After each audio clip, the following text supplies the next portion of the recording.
Okay, welcome back to Afternoon Live. Our next guest says that to get through a disagreement, it often helps to understand, in general, the anatomy of an argument and how not to get stuck in a negative cycle. Very good. We welcome back couples therapist Megan Meganson. Hi. Hey, Megan. The anatomy of an argument. Yes, so let me explain. Please. Most couples come into my office because they feel trapped in what feels like a never-ending cycle of arguments, right? And sometimes they start out small and they may sound insignificant, right? Like, who's going to take out the trash today, for example, is one that comes up all the time. But over time, these arguments become much bigger and more significant. So potentially threats of separation or divorce. Oh. Right. Yeah, that's not good. It's not good.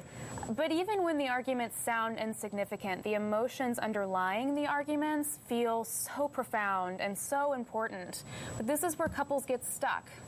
Most of us don't know how to talk about the underlying emotions that feel more vulnerable, but we're really good at reacting to each other. Oh, yeah. Right? All day. All day. Number one reactor. Yes.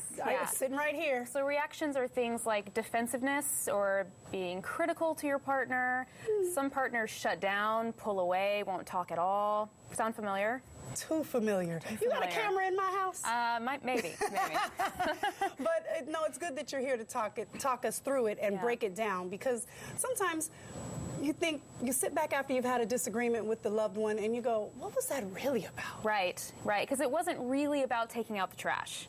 Right. It felt so much more important than that. Yeah. Well, most couples feel very confused by this discrepancy, right? That what we're talking about doesn't really match what I'm feeling inside. Okay. So when we get stuck in these arguments that go round and around and feel so reactive and negative, that's what we call the negative cycle.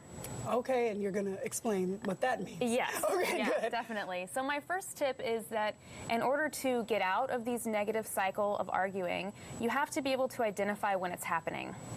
Okay. So the way that we do that is to really start to notice what's happening when you're fighting with your partner.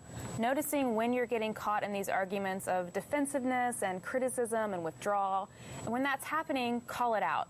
Okay, I think we're getting trapped in that negative cycle again. Oh, so somebody can actually call sort of like a timeout. Kind of, yeah. Okay. Timeouts usually aren't super effective because we're not very good at taking a real timeout. Right. But just labeling it, kind of naming what's happening, can be very effective in slowing us down and giving us a different perspective. Okay. All right. So calling it for what it is when you start to feel like it's going somewhere else. Exactly. Saying just that. Just that. Okay. Say it. Here we are again, caught right back in this negative cycle. Okay. So my second tip is really important, and that's learning to understand the two different types of emotions that we have in these arguments.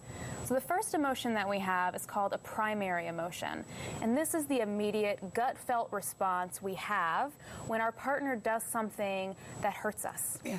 Right? Is that gut punch that you feel? The gut punch, right. And you do physiologically experience it in your chest and your stomach. So you feel that gut-felt emotion, and often that's a really vulnerable emotion. It's sadness, hurt, fear, maybe shame. Sure. And that's hard to talk about. So what we do is we react to that primary emotion with what we call a secondary emotion. And the secondary emotions are reactive. So they're the criticisms, the defensiveness, the withdrawal, all of the emotions that kind of make it feel like you're on opposite teams. No, as I'm sitting here, I'm looking at you, but I'm sort of imagining in my own home, it happens all the time. You start to have one conversation, turns into some sort of disagreement, then all of a sudden somebody gets hurt, feels injured, offended, whatever, and then, man, it's guns blazing. That's right, it's guns blazing, and once you're trapped in it, it feels really scary to kind of go back to the more primary, vulnerable feelings that sparked the argument in the first place. So what do you do? That's a great question. I think the first thing that we do is to take some time to reflect on ourselves and our own emotional processes. So, for example, I could just sit and think about the last couple of arguments I had with my partner and ask myself, what was I really feeling in those arguments, and how was I reacting? right? What was my partner seeing? Was he seeing the hurt, the disappointment that I was feeling?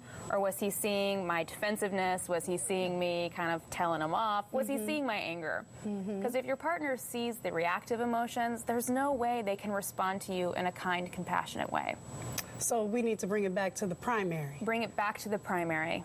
Exactly. But like you said, that's a very vulnerable spot to be in. Very scary. Very scary. So so in that moment, would you maybe say something like, wow, like that, I feel really hurt right now. Yeah, exactly. Something like that. That's perfect, right? So if your partner says let me something, write that down. yeah, write it down. Wow. Write it down. If your partner says something that hurts you, it's always more beneficial to say, "Hey, when you said that thing just now, it really hurt me," or "I was feeling really disrespected by you when this happened."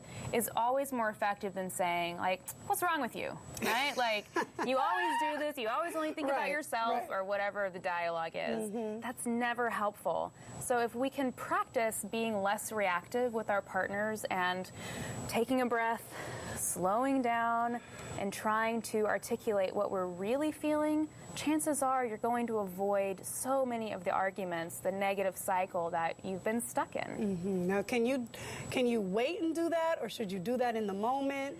Because it seems like there's a lot of self-reflection that has to happen. A lot of self-reflection. I usually tell my couples when we're beginning the therapy process, it's more realistic to do postmortems. So after the argument occurs, come back together, sit down, and say, can we try to figure out what happened back there? Because it was a hot mess. I like that. Right. It was a disaster. Yes. Over time, as it becomes more natural, hopefully you can do it in the moment. Yeah. That's the goal. That's where we want to get to. Yeah, and if you find that you're struggling with that, it's the perfect opportunity to seek out couples counseling. Yeah. No joke. Yeah. And I think everybody can benefit. Absolutely. You don't have to wait for something to be completely wrong, destroyed, or shattered, right? That is so true, yes. All right, Megan, it's always good to have you. Yeah, thank you. Thank you for saving relationships. You're welcome. Just in time for Valentine's Day. All right, we're going to have more on Megan on our website at KATU.com. Now, up next, you find yourself having cravings for chips or sweets? Okay, well, wait, because we're going to help you get through that 3 o'clock crash that may be attacking you right now. Just hold on.